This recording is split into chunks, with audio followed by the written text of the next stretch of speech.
can come.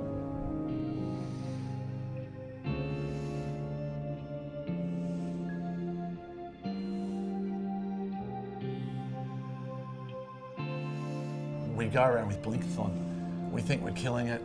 I said things a year ago that I haven't changed.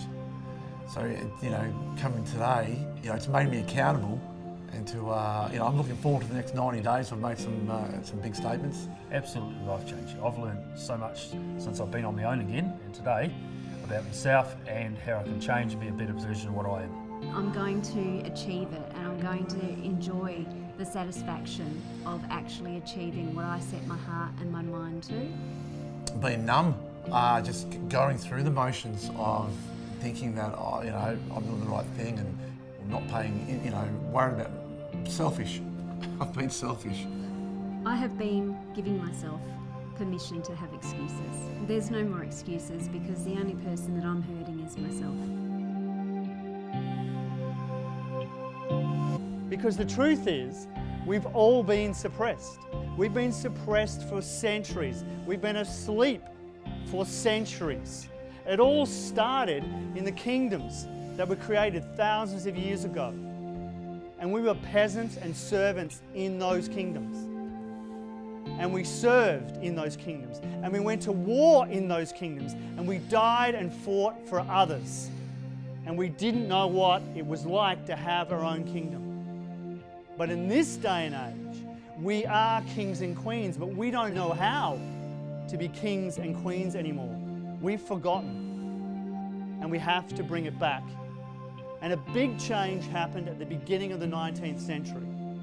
There was a huge change because there were 2 world wars that happened. And we went off and we fought those wars. And we died in those wars, but the ones that didn't die, the ones that came back broken, injured, and not sure.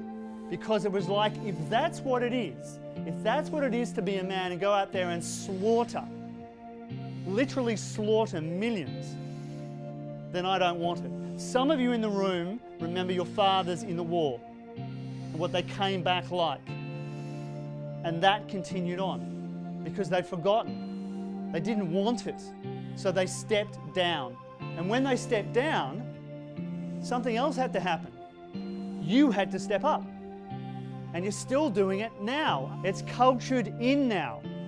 It's become a cult of half men and women not knowing what the hell to do. 70% divorce rate should tell us it has to change. 10-year-old kids on meth should tell us it has to change. Because there's no leadership anymore. Who's in charge? Nobody friggin' knows. We fight over it in the family. And the family, which is meant to be the kingdom, falls to pieces. And it's not just us that suffer, our children suffer. Because they look at us and they're going to repeat the same pattern again.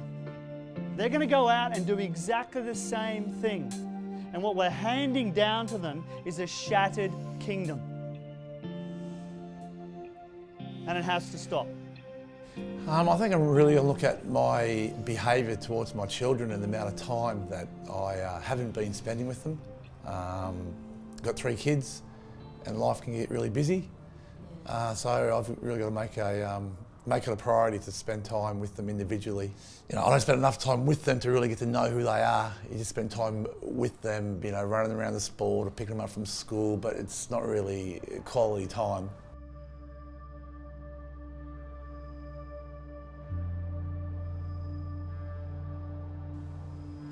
I miss the small things. It was easier to focus on the big ones.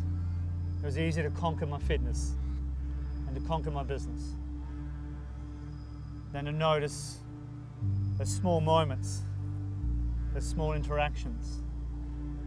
But then as I did, I started to see that those moments in my spirituality connected to my business, the moments with my children connected to my marriage and my lustfulness towards my beautiful wife.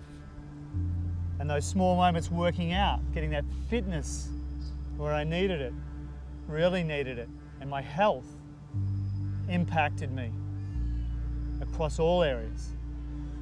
And then as it came together, I wasn't a one-dimensional man anymore. It became 6 dimensions. And out of that came a kingdom restored. A king in his rightful place. A queen in her rightful place, supporting him, but with her own power. Power to create, power to lead, power to bring it all together. Together in your life, together as a revolution. I'm going to put the relationship first and not my feelings of being right or wrong. I don't know, you look back on the year and setting up the goals today in the course, and it just hit me why didn't we complete our budget? Why didn't we complete our goals together? Why didn't we do the things we said we were going to do? Because things like our ego got in the way. We'd have a fight about something. So that really resonated with me, that I have to be aware that the relationship needs to come first. It's all right to not agree, but we just have to agree to not agree and put ourselves first.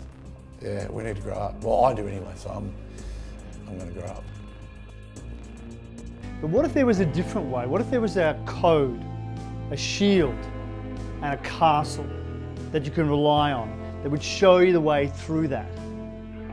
What if you had that?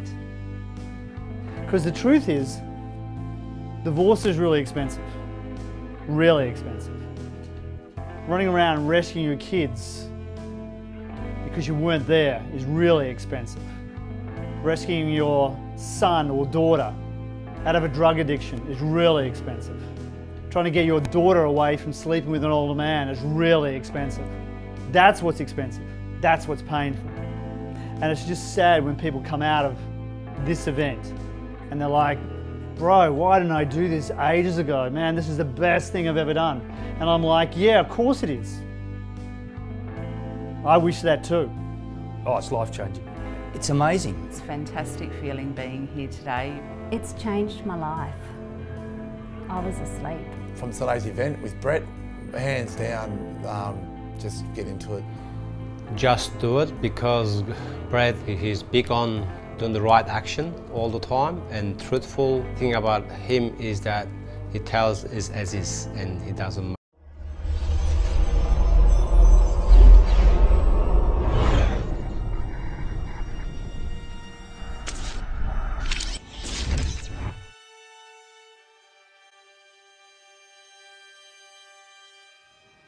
So with all this going on, you've taken your eye off the game. Taking your eye off the business, taking your eye off the family, taking your eye off your spirituality, taking your eye off yourself, what's going on inside. And it's easy to do. It's easy to get lost in that. It's easy to get lost in this world.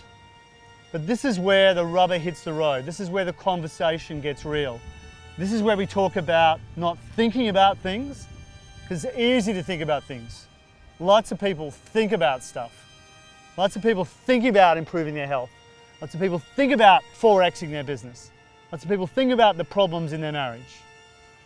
This is a conversation now, like this conversation. Because this conversation is about getting out there and taking action. Dying for your family. Dying to protect them. See, in the revolution, we live by a code. And the code is tell the truth. To yourself and to everybody else. To do the right thing. Beyond thought, beyond emotion. And thirdly, the code is to love and protect your family. So what will you do? What action will you take to step up, king and queen in your kingdom, to protect your family? Because they died to protect their families. They stepped up when they were called to die for their family. What action will you take to protect your family? Is it just a conversation? Is it just a thinking about it? Is it just I like that? Or are we at a point now in your life where there's no more talking, There's no more thinking. There is just action. Because that's what it's about in the revolution. It's taking action. And that time is either right for you right now, and if it is, there's a link to click right here. To put your name, put your email address, fill in the application form, answer the questions, and take action right now. And that will lead to a conversation, an ongoing conversation where you'll get great clarity. You'll get to know the way that they took, the way that we all need to take now to reclaim our kingdoms, to reclaim that life that is not the ordinary life, but the life that you actually want. Here today, in this moment, you either live or you die. Choose.